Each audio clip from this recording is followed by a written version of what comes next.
Welcome to Universe of Love and Anime, where heartfelt love stories come alive. Don't forget to like, subscribe, and share to spread love and hope. Thank you for joining us now. Let's dive into today's touching story. Growing Heart. The day I found out I was pregnant, Oliver's ex-girlfriend, Alice, suffered her third miscarriage and was left infertile. That night, she sent Oliver one final message before attempting suicide by turning on the gas. From that moment forward, Oliver's hatred for me knew no bounds. If you hadn't used your pregnancy to provoke her, Alice wouldn't have left. Murderer. You don't deserve to live, he would whisper through gritted teeth. And so, he made it his mission to destroy me, to tear apart my family piece by piece, pushing me until I collapsed from sheer exhaustion and died. But when I opened my eyes again, I found myself transported back to the very day Oliver proposed to me. This time, I wasn't the naive girl from before. Standing nearby, I spotted Alice clutching her stomach. I grabbed her by the arm and dragged her toward me. Looking directly at Oliver, I said, "Oliver, Alice is pregnant. You love her so much. I'm sure you won't mind raising another man's child, will you?" Oliver stood in the center of a circle of red roses and flickering candles, his face masked by forced romance, but his eyes full of irritation.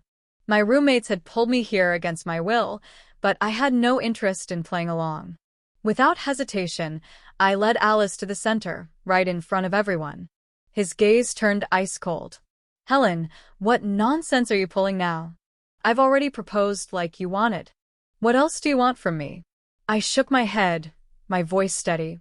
"You're only doing this because of family pressure, not because you truly want to. I've known for years who you really love. It's Alice. So I'll step aside and leave her to you." Alice's face twisted with confusion. Oliver stood frozen for a moment, then suddenly grabbed my wrist tightly. "There are people watching.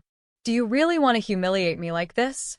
He couldn't even recognize kindness when it stared him in the face. I suppressed the nausea swirling inside me, forcing a sincere expression as I gently placed Alice's hand into his. "You two are perfect for each other. I won't stand in the way of true love." Before he could protest, I started clapping, inviting the others to continue the celebration. After all, the proposal was still happening, only the fiancé had changed. As the crowd dispersed, Oliver's eyes darted toward Alice's belly. Alarmed, he helped her sit on a nearby bench and yanked me aside. "What the hell are you talking about? Alice can't be pregnant."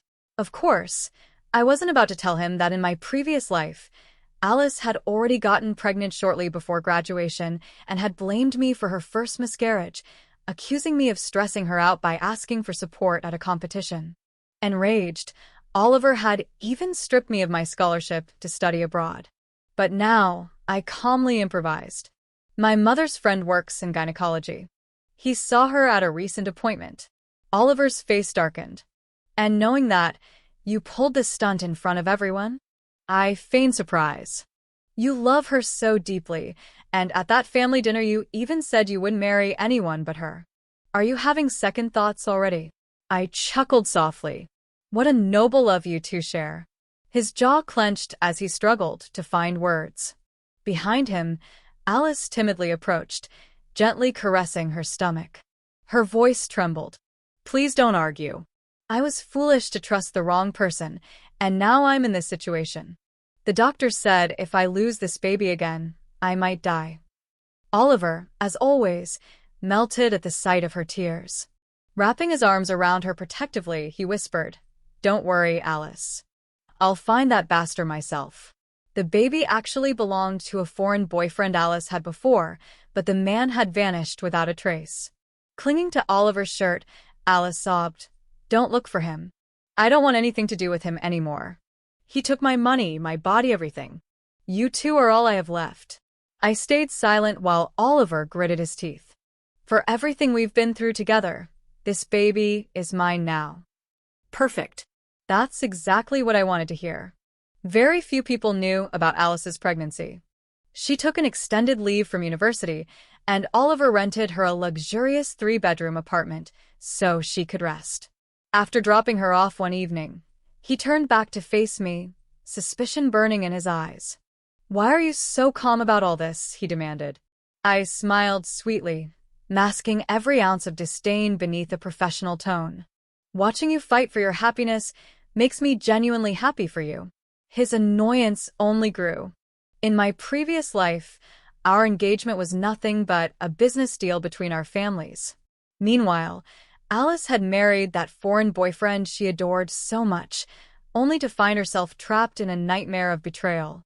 The man paraded his mistresses through their home, and one miscarriage followed another until she lost her third baby after enduring brutal domestic violence. When I confirmed my own pregnancy during that time, I chose to keep it quiet to spare Alice any more heartache. Only Oliver knew. But word spread quickly once his mother found out, and in Alice's ears, my pregnancy was the final humiliation. That night, she sent Oliver a desperate message. "I hope, in the next life, you'll be by my side until the end." Then she turned on the gas. They couldn't save her. Oliver lost his mind, causing a scene at the hospital before returning home to destroy everything in sight. He screamed at me, calling me a murderer, blaming me for everything. Soon after, my father's company was crushed by his, and Oliver tormented me for years. The pain was unbearable. But this time I clenched my fists, looked away from him, and walked up the stairs with cold determination. I would make sure those two got so deeply entangled, so hopelessly trapped, that they would drag each other straight into hell. Only then would I have my revenge. That weekend, my father invited me home for dinner. Oliver's family would be there too, supposedly to discuss our engagement once again. I told them it no longer made sense to continue. Oliver had already made his decision to take care of Alice for the rest of his life, so I figured it was time to end everything cleanly. We waited more than half an hour for Oliver to arrive at the private room, while his parents grew increasingly disappointed. When he finally appeared, he didn't hesitate. With a firm voice, he declared, "I promised Alice I would take care of her for the rest of her life. I don't intend to break that promise." His father clutched his chest in frustration, unable to comprehend what was going through his son's mind. I allowed myself a small, hidden smile. None of them even realized that Oliver was about to become an adoptive father. My father cleared his throat and said, "Well then, if that's how it is, we'll call off the engagement. In the end, we must respect the decisions of the younger generation." It could have ended right there, peacefully, but midway through dinner, Oliver suddenly received a call. He glanced at his phone, his expression shifting as his eyes locked on me. "Helen, so this was your little game all along. You haven't changed one bit. Still as poisonous as ever." And without warning, he stood up and hurled his glass of red wine straight into my face. The sudden splash of cold liquid made me cough uncontrollably, choking on the wine as it soaked my hair and clothes. My father jumped to his feet, furious, grabbed Oliver's arm, and slapped him hard across the face. "You ungrateful brat. I watched you grow up, and this is how you repay my daughter." Oliver's mother rushed forward to shield her precious son, while I calmly dabbed my face with a napkin, staring at him coldly. Oliver leaned in close, his voice low and venomous as he hissed, "I knew that blessing you gave us was just an act. You're a snake, pretending to be kind while secretly spreading rumors about Alice's pregnancy." So that's what triggered him. I couldn't help but laugh out loud. "Oliver, you have no idea what really happened. You have no right to judge me." Then, I calmly picked up the steaming bowl of clam chowder from the table and slowly poured it over his head like watering a wilting flower. Oliver stumbled backward, dripping and furious. "You'll regret this," he shouted, shoved me aside, grabbed his coat, and stormed out, slamming the door so hard that it echoed through the entire dining room. The atmosphere turned heavy. Other family members tried to ease the tension, but Oliver's mother wasted no time adding her venom. "Not for nothing, Helen, but your temper's getting worse by the day. What kind of decent girl throws soup at her future husband?" Maintaining my composure, I replied coolly, "I think you're mistaken. Oliver made it clear he's already pledged his life to Alice." She crossed her arms, her tone dripping with sarcasm. "Well, I met Alice. She's a lovely girl. If only her family hadn't gone bankrupt, and besides, you were our daughter-in-law." My father could no longer hold back his anger and confronted her directly, but I gently held his hand, smiled, and calmly responded, "And being your daughter-in-law is some sort of prize, is it? He doesn't even like me. Then why do you call me 10 times a day to check on your precious son? Is it because deep down, you know he's worthless?" Her face turned ghostly white, rendered speechless by my words. In my past life, this very woman was the one who spread the news of my pregnancy everywhere, humiliating Alice in the process, lighting the spark that led to tragedy. But when Alice's accident occurred, she and Oliver turned all the blame on me, calling me shameless and heartless, accusing me of using my pregnancy as a circus act. And when I lost my child under Oliver's endless humiliation, this woman stormed into the hospital, scratched my face with her manicured nails until my skin turned purple. Now that I look back, any family capable of raising someone like Oliver was never a good fit for me. That same night, Oliver rushed back to the university, determined to comfort Alice, ignoring every attempt to stop him.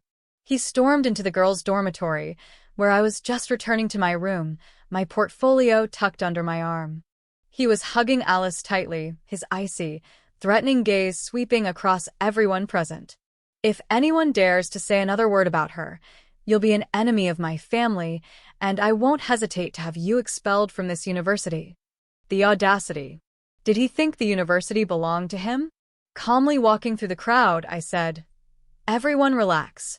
He's just throwing another one of his tantrums. No need to get involved."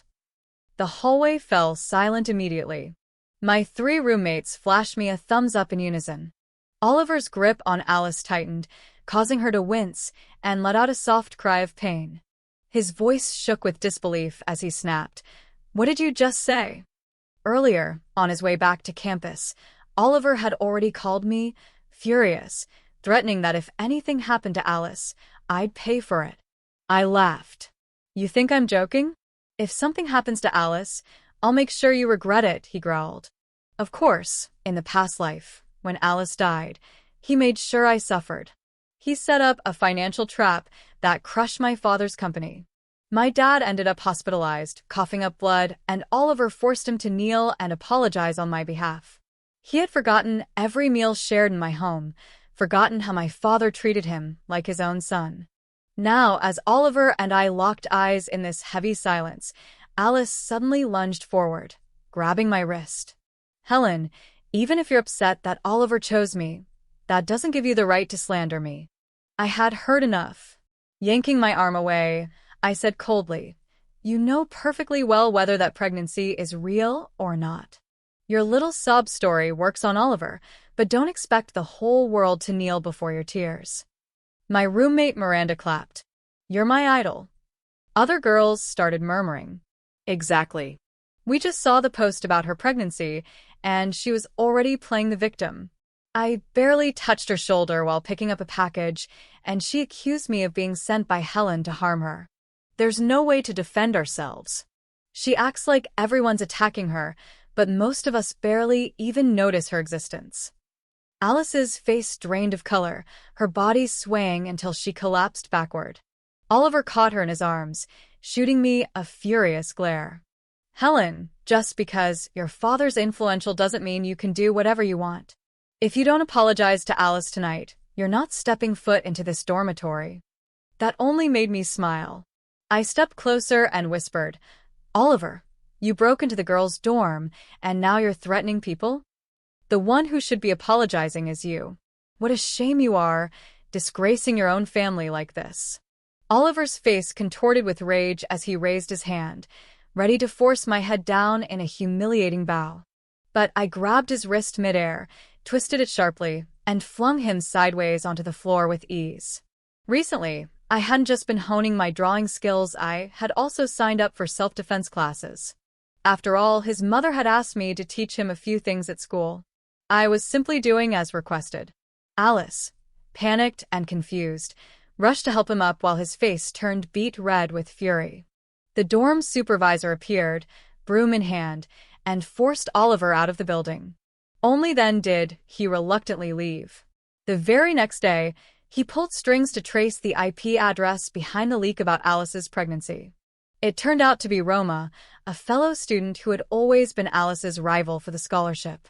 As I happened to be walking by, I saw Oliver pressing Alice protectively against his chest while cornering Roma with a smug, arrogant glare, demanding that she kneel and beg for forgiveness. In Alice's eyes, there was a flash of twisted satisfaction, though she kept her innocent act intact. "Let it go, Oliver," she whispered sweetly. "Roma didn't mean any harm. Lately, it hasn't bothered me that much in the dorm. She's also close to Helen, so punishing her like this would feel like punishing Helen too. I don't want more trouble." Her words only inflamed Oliver's protective instincts further. "I know Helen's type spoiled, vindictive. She'll never leave you alone," he sneered at Roma. "Kneel, or I'll leak those pictures of you serving drinks at that bar. Your future will be over." Oliver always resolved problems with threats and violence. He never once thought of helping Alice resolve her relationships peacefully. And all of them lived in the same dormitory. Roma trembled, tears streaming down her face. Humiliated and cornered, she cried, "If Alice hadn't stolen every opportunity from me, I never would have done this." And in a burst of desperation, she yanked the pencil from her hair bun and lunged toward them. "Don't touch Alice," Oliver shouted as he pulled her into his arms, shielding her. But just as I was walking down the stairs, he shoved me hard into the path of the frenzied Roma. The sharp tip of the pencil slashed across my forearm, and blood quickly stained my sleeve. Roma froze in horror as I calmly plucked the pencil from her hand. "Go turn yourself in to the counselor. I won't press charges for now," I said coldly. Roma wiped her tears and left, but Alice suddenly screamed, her voice sharp and theatrical. "She can't leave. Oliver, you saw it. They're in this together. If I don't get justice today, I swear I'll die right here." It was clear she wanted to push Roma to the edge, using Oliver's protection as a shield while setting me up as her scapegoat. But Roma, having calmed down, simply nodded at me and walked toward the counselor's office. Only after checking that Alice was unharmed did Oliver finally notice my wound. For the first time, his voice softened with guilt. "Helen, I'm sorry. It all happened so fast, and Alice is in such a fragile state. I didn't mean for you to get hurt." I stared at him with disgust. And if I hadn't moved fast enough? What if that pencil had gone through my eye? Oliver swallowed hard.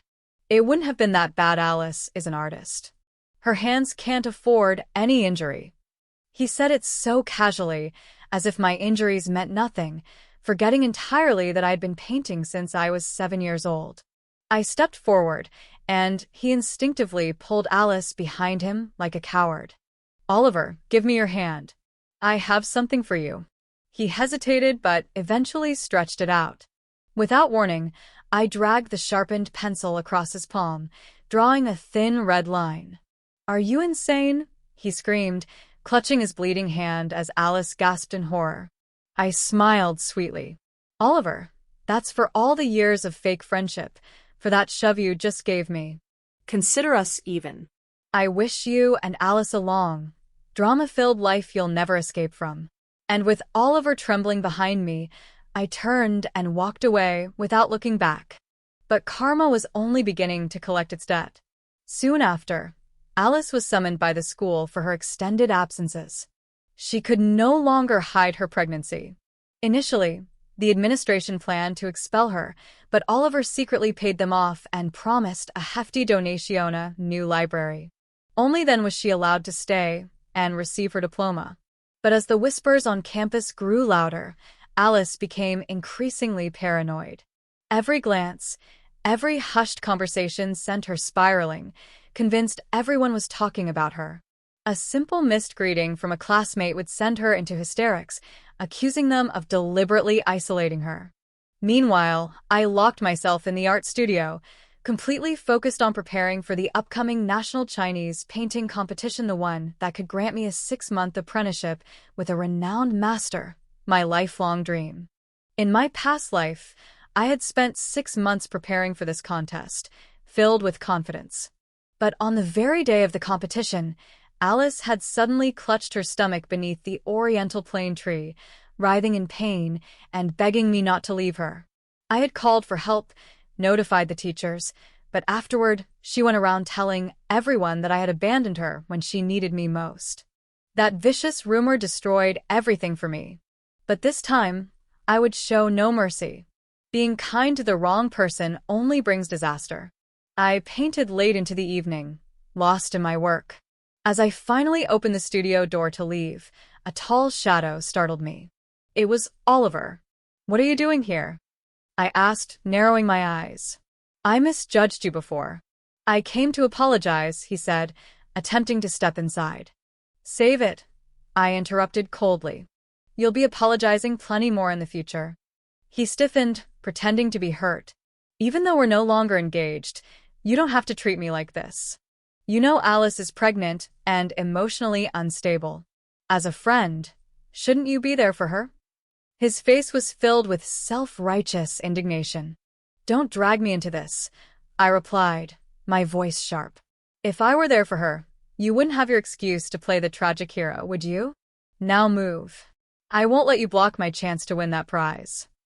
Oliver grabbed my wrist tightly. "How much are they paying you for that prize? 50,000? I'll give you 50,000 right now. Just go take care of Alice at the apartment. That contest isn't worth it. You can always compete next year." I shook off his hand and looked him dead in the eyes. "Oliver, you need to clear your head. You filled it with nothing but air." On Monday morning, I arrived early at the contest venue and drew number 9. The venue was packed with people. I had barely settled into my seat when a loud commotion erupted at the entrance. A contestant, clearly annoyed, shouted, "What the hell? Who brings bodyguards to an art competition?" Out of the corner of my eye, I saw Alice making her grand entrance, dressed in an elegant gown, flanked by black-suited bodyguards who formed a protective circle around her as if she were walking the red carpet. Right behind her, Oliver followed closely, draping a cashmere shawl over her shoulders like she was royalty. Only then did I suddenly remember that Alice had also signed up for this competition. But seeing how she'd been lounging around her apartment, posting spa-like pregnancy photos, I had long dismissed her as a threat. I got up to head to the bathroom. But when I reached for the door, I realized it was locked from the outside. At first, I thought it was some prank, but as I struggled to climb out through a small vent, I caught a glimpse of one of the bodyguards fleeing the scene. Fortunately, I wasn't too late. When I finally entered the exhibition area, Alice was already on stage, holding the microphone and recounting her so-called creative process. Behind her, hanging center stage for all to admire, was my painting sunrise. My stomach twisted as I listened to her bold-faced lies. "This piece," Alice announced sweetly, "captures the most beautiful moments I've shared with the most important person in my life, Mr. Oliver. Our love shines just like this sunrise." I let out a cold, sharp laugh and strode forward. Without hesitation, I shut off the display screen. "You certainly have an incredible imagination. You're able to describe a painting that isn't even yours in such rich detail." Alice froze, her eyes flashing with panic and hatred. She clearly hadn't expected me to show up. "Helen," Oliver rushed through the crowd, trying to pull me away. "If you've got something to say, let's talk outside. Don't cause a scene here." But I grabbed his arm and forced him down beside me. "You've got some nerve, Oliver. You steal my work, let Alice present it as hers, and now you want to lecture me?" Suddenly, everything became clear. That day he had visited my studio under the guise of apologizing had actually been secretly photographing my work. "You never came to apologize. You came to steal." Alice's voice rang out, her arrogance barely contained. "Stop making up stories, Helen. Everyone will think you've lost your mind." Oliver didn't even hesitate to motion for the bodyguards to drag me out. And then, right in the middle of the escalating chaos, Professor Nestor, the highly respected master of traditional painting, took the stage. Clearing his throat, he silenced the entire hall.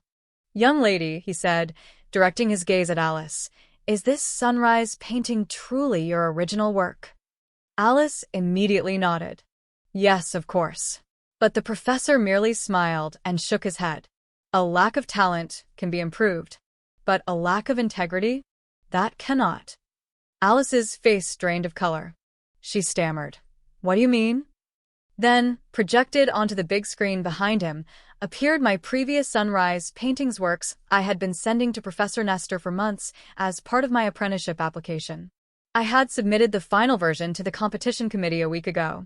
The evidence was irrefutable. The audience turned on Alice instantly, their gazes filled with contempt.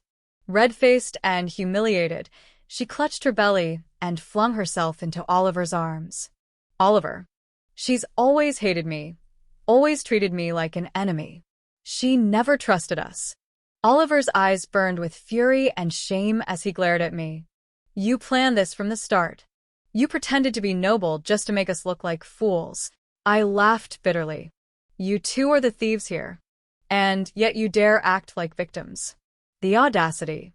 Grinding his teeth, Oliver ordered the bodyguards to clear the hall. Alice is pregnant. She can't handle stress. I only did this to make her happy. It's just a painting. It didn't have to go this far. You could have let it go. The nerve of him stealing my work and then trying to justify it as a small sacrifice. Save your twisted logic, Oliver. I snapped. Just to win the master's favor, you were willing to sabotage my lifelong dream. Who gave you that right? And the bathroom stunt, that was you too, wasn't it? Guilt flickered across Oliver's face, but he said nothing. At my insistence, the committee called the police. In the end, Oliver and Alice were only fined and released. But by then, it was too late. The video of their scandal had already gone viral across the entire art community. Together with other artists, we signed a public statement denouncing plagiarism. Within days, Alice was being brutally attacked online, her social media comment sections shut down completely. That same night, Oliver called me, still angry. You knew she was pregnant. Couldn't you have shown some compassion? I coldly replied, pregnancy isn't a free pass to make a fool of yourself. Near graduation, I moved out of the dormitory to fully immerse myself in my studies under Professor Nestor. I traveled through several southern cities, visiting renowned artists and soaking in every bit of inspiration I could. Upon my return, the class president called to invite me to a farewell dinner before graduation. She paused briefly, as if hesitant, then added, by the way, Alice will be there too. I wasn't surprised. After all, she was still part of our department. But based on my calculations in my previous life, it was around this time that Alice suffered her first miscarriage. The gathering was held on the second floor of a quiet bar with a cozy outdoor terrace. The evening breeze was refreshing and light. During dinner, Oliver stayed glued to Alice's side, fussing over her as her growing belly made its presence known. Midway through the evening, Alice put down her glass and walked over to me. Helen, can you accompany me to the restroom? My instinct screamed. I took a large step back. There are plenty of girls here, Alice. Why call me specifically? Oliver's face darkened. Our conflict is between us, Helen. Don't drag Alice into it. She's pregnant. Do you want something to happen to her? If I wasn't careful, something very well might happen just like last time. Memories of my previous life surged back. How Oliver threatened my father's life, forced me to work like a slave for 10 hours a day, and finally made me sleep beside Alice's grave as I slowly died of exhaustion. How did he look at me when I finally collapsed? He probably smiled, cursing me even in death. I stood my ground firmly. Annoyed, Alice wiped her tears and went to the bathroom alone.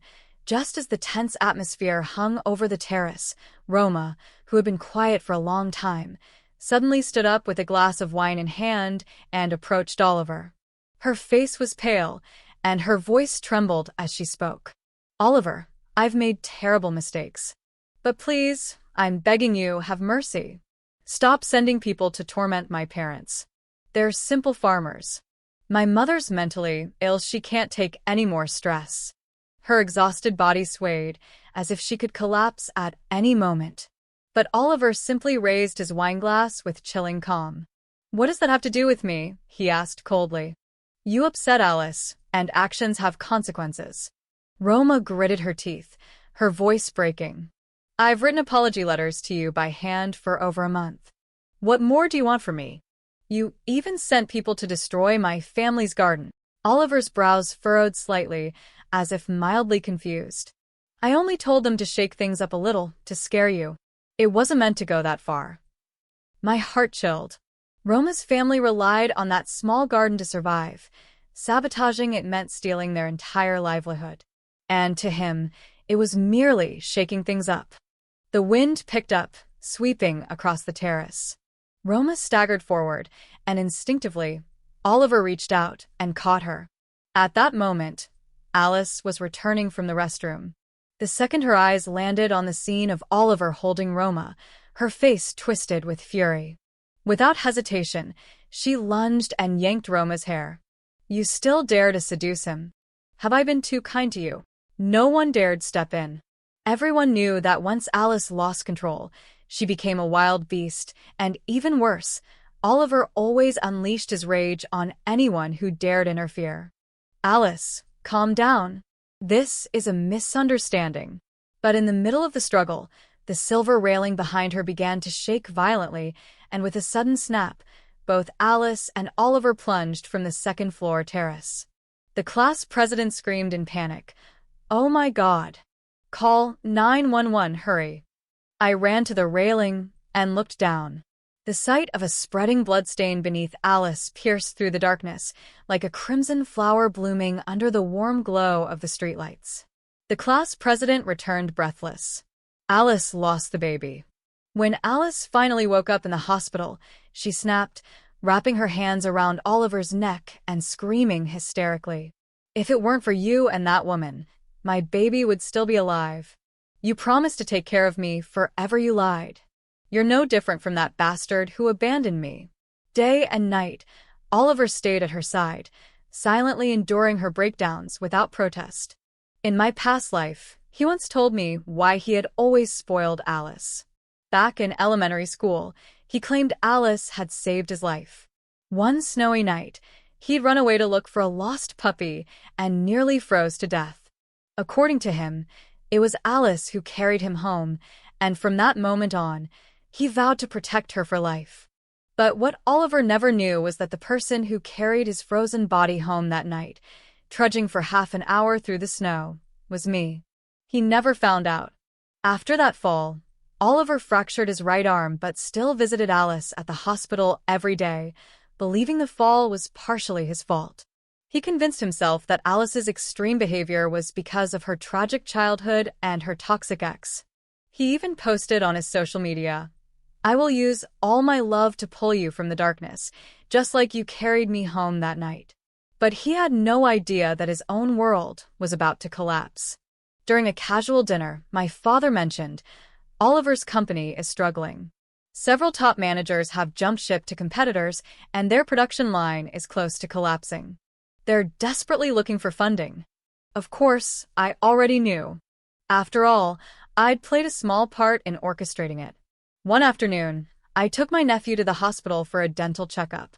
Fate had its own sense of humor because right there by the fountain, I ran into Alice and Oliver.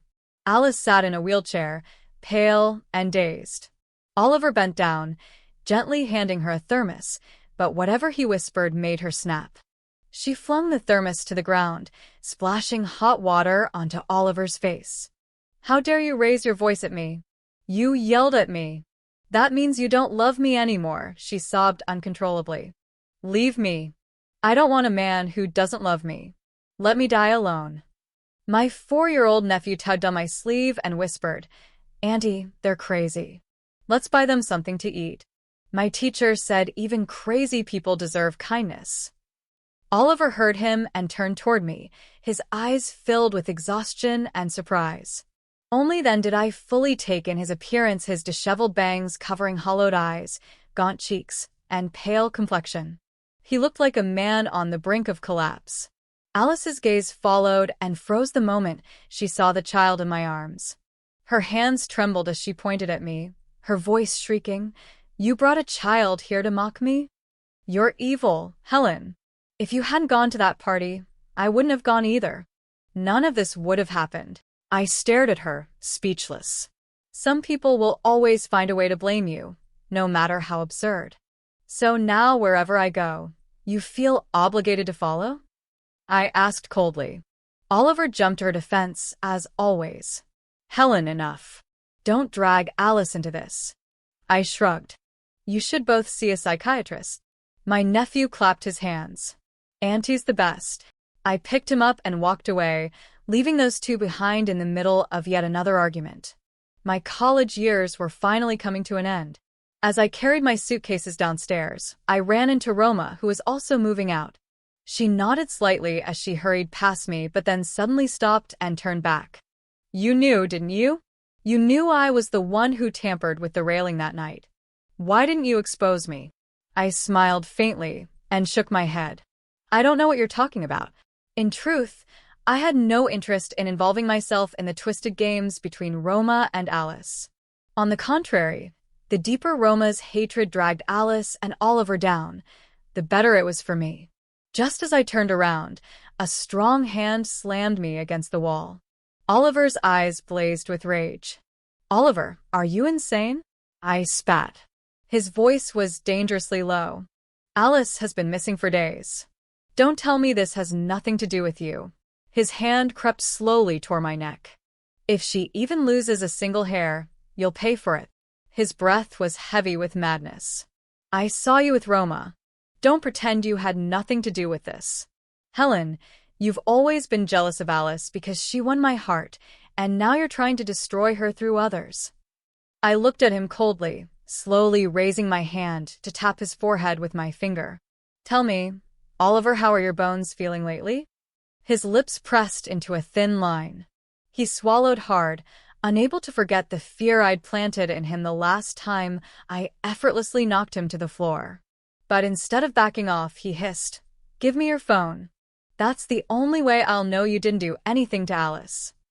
I let out a short laugh, completely incredulous. Search my phone? Who do you think you are? He smirked. Look at you, nervous already. Then, taking advantage of the moment I turned my body, he reached out and tried to snatch my phone from my pocket.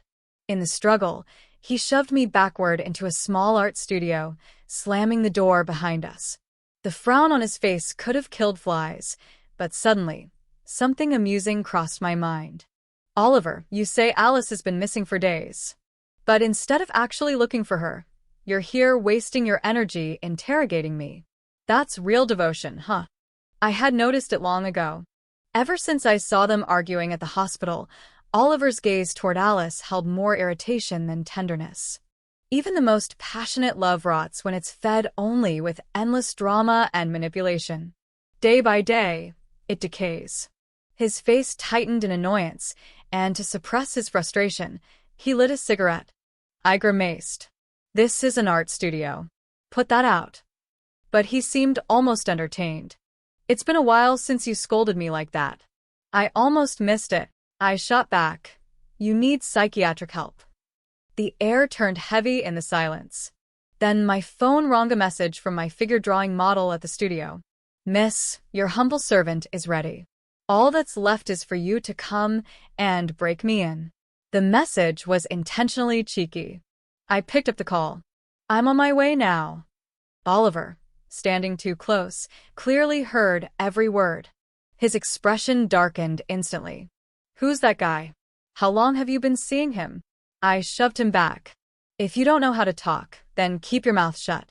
He planted himself in front of the door, blocking my exit. You're coming with me to the police station. We'll wait for news about Alice there. I was about to elbow him and scream when suddenly, the studio began filling with thick, white smoke. His lit cigarette had ignited a stack of sketches in the corner. It was an accident, he shouted, now panicking as the flames spread. He grabbed his phone to call for help while I fought through the stinging smoke to save my paintings. Luckily, a few other students were still nearby. Together, we managed to put out the fire before it spread too far. But the incident earned both of us detentions, and Oliver's name made headlines in the school's official bulletin. Just like in my past life, anything involving Oliver only led to trouble.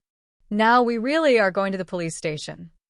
Fate clearly had its own plans.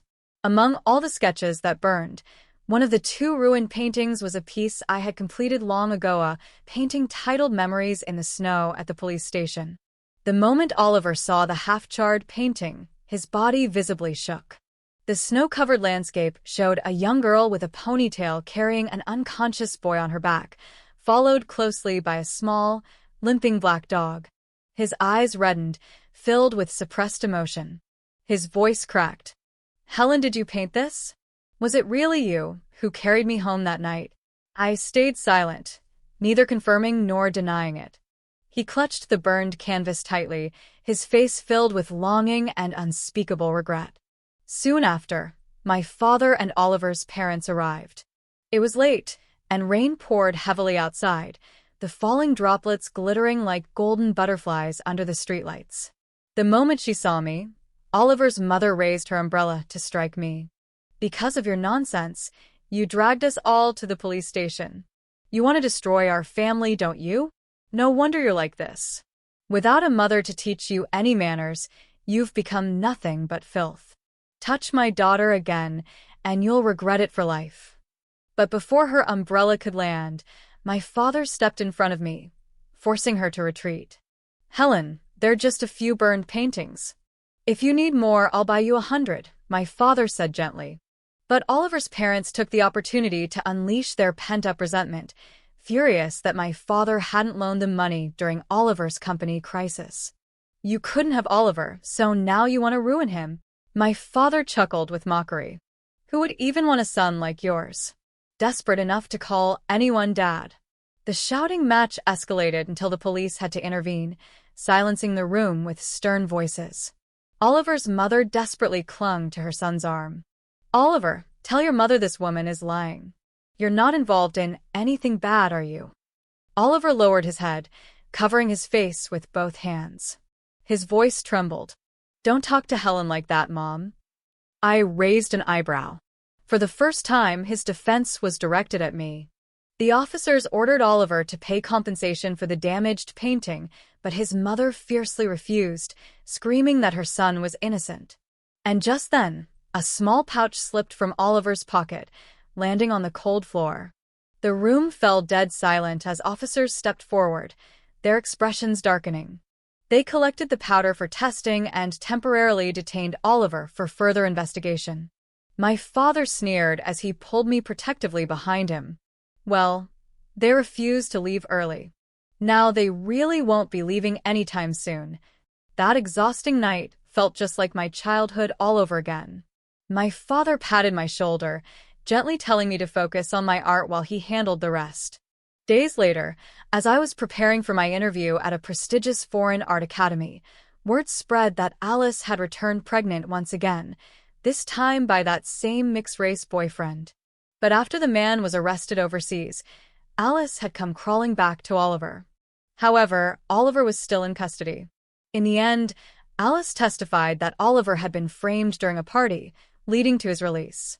That day, we even witnessed Oliver's mother lashing out and slapping Alice. But Alice, as always, calmly played the victim. "Oliver killed my first child. He owes me this one." Oliver was completely trapped. Consumed by guilt, he cut ties with his family and chose to stay by Alice's side throughout her pregnancy. I uploaded a compilation of their photos and videos online with a simple caption: "To call this pure love is no exaggeration." But knowing how paranoid and fragile Alice was, I discreetly hired ghost commenters to fill the comment sections with carefully crafted doubts. Marriage should be between equals. Otherwise, what follows is nothing but slow misery. Whenever Alice live-streamed to flaunt her love life, viewers couldn't help but notice how lifeless and worn-down Oliver had become, as if his soul was slowly breaking. And just as they continued parading their so-called perfect love online, I uploaded my newest award-winning painting for the world to see. Oliver was the first to like my newly posted painting. That night, during another one of Alice's live streams, she tried to get Oliver to show her affection on camera, hoping to display their perfect love to the world. But Oliver sat there stiffly, barely cooperating. The netizens, always eager for drama, flooded the stream with sarcastic taunts. As the comments poured in, Alice's already unstable emotions spiraled out of control. In a fit of rage, she grabbed a wine bottle and smashed it across Oliver's face, splitting open his left cheek. Watching them tear each other apart like wild stray dogs, wounding each other where it hurt most, brought me a twisted sense of satisfaction. I smiled as I scooped myself a second helping of rice, savoring the delicious irony of their misery. A few days later, Oliver's collapsing family business hosted a desperate family dinner. I attended, elegantly dressed, and presented one of my high-profile paintings, now symbolizing my growing fame and loyal following. The guests showered me with compliments and admiration. From a corner of the room, Alice glared at me with bloodshot eyes full of resentment and jealousy, her fingers gripping the edge of her dress tightly. She tried to keep up appearances, rambling about her profound, unshakable love for Oliver that could overcome any obstacle. But now that the company's bankruptcy was all but official, no one but Oliver even acknowledged her existence. Desperate to cling onto her last lifeline, Alice wrapped her arms around Oliver's waist, her voice trembling as she pleaded, though the threat behind her words was unmistakable. "Oliver, you're all I have left. If you abandon me too, I'll have nothing I might not survive." Oliver closed his eyes briefly, and when he opened them, any remaining trace of warmth was gone. His voice was ice. "I won't leave you. I'll stay by your side until my dying day." Alice's face twisted into a sinister grin as she locked eyes with me and cursed, "If you ever break your promise, may your entire family rot in hell." The moment she uttered those venomous words, Oliver's mother collapsed, trembling uncontrollably. I turned on my live stream, broadcasting the entire scene to my audience as thousands of viewers watched this tragic spectacle unfold in real time. Oliver had no way out. He was chained to Alice for life. With his name tainted and no real career prospects, he began sending out resumes, but no reputable company would hire someone with his history. Eventually, Oliver and Alice married. Months later, she gave birth to a son, and Oliver officially became a father, forced into the harsh reality of scraping by. His meager income barely covered basic expenses, while Alice continued to spend extravagantly on clothes and luxuries. One evening, Oliver's mother came to my house, tears streaming down her face as she grabbed my wrist, begging, "Please, Helen, save my son. That blood-sucking Alice is draining the life out of him. He doesn't deserve this."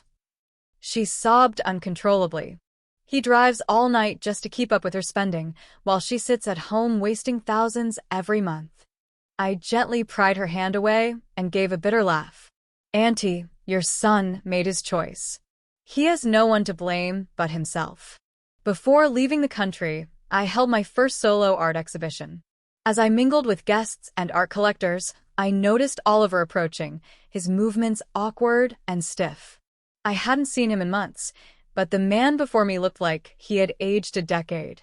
His beard was scruffy, his face gaunt, and there was a faint bruise on the corner of his mouth.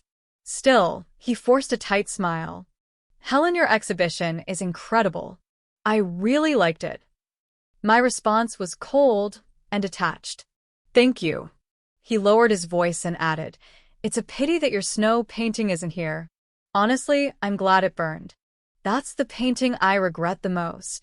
His words made me pause, but I simply replied, "You should thank me for that." He looked up, bewildered by my calmness. After a moment, his voice broke into a hoarse whisper. "Are you really leaving the country? That's none of your business, Oliver." His eyes grew red as he rambled. "The day Alice gave birth, I had a nightmare. I dreamt that our families had united in marriage, but I treated you, horribly blamed you, for everything Alice suffered. I saw you crying as I crushed your spirit over and over again. But that wasn't real, right? I didn't really destroy your father's company. I didn't force you to kneel by a grave for years. How did we end up like this?" His laugh quickly turned to sobs, his expression twisted in pain. "We grew up together. We were supposed to have a happy ending. Today, I finally understand I never truly loved Alice. I only got addicted to the way she depended on me. I couldn't let go of all the time and effort I invested in her. But You, Helen, you're the one I truly care about. I interrupted him firmly, my voice calm but merciless. Security. Please call an ambulance for this man. As they wheeled him out, Oliver turned back desperately, his voice cracking. Helen, don't forget me, please. I fought the urge to vomit from disgust.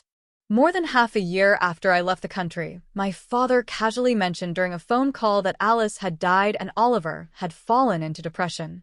After giving birth, Alice became even more hypersensitive, exploding over every minor issue. She started drinking and chain-smoking, her emotions swinging between hatred and obsession. In one of her frequent breakdowns, she bumped into Romanow, a famous actress. Roma forced Oliver to kneel in public, serve her drinks, and sing humiliating songs. Enraged, Alice almost strangled Roma on the spot, leading to another wave of public outrage. The brutal backlash drove Alice into deeper madness. Her relationship with Oliver disintegrated into daily screaming matches until, one night, everything shattered. In a final explosion of rage, Oliver shouted, "If I had known it was all a lie, I would have never chosen a lunatic like you. I would have left with Helen." That night, Alice quietly turned on the gas, locking herself, Oliver, and their child inside. Only Oliver survived, but his internal organs were severely damaged. Years of physical exhaustion had already broken his body. Now he lived housebound, relying on government aid, a mere shell of the man he once was. As my father finished recounting the tragic ending of those two, my only response was calm and simple, understandable. In this life, everyone walks their own path, makes their own choices, and pays their own price. Some people will sacrifice everything just to prove their version of love, but I will never again destroy myself for anyone else's twisted idea of romance. This time, I'll cherish the second chance life has given me. And with my brush in hand, I'll continue painting a future filled with light, freedom, and endless possibilities. And that concludes today's story, a journey of love, obsession, betrayal, and redemption. From the darkest moments to the light that Helen finally found, we are reminded that true strength lies not in clinging to broken love, but in choosing ourselves and embracing a brighter future. If you enjoyed this emotional roller coaster, don't forget to hit that like button, subscribe to Universe of Love and Anime, and share this video with your friends so they too can experience the twists and turns of this unforgettable tale.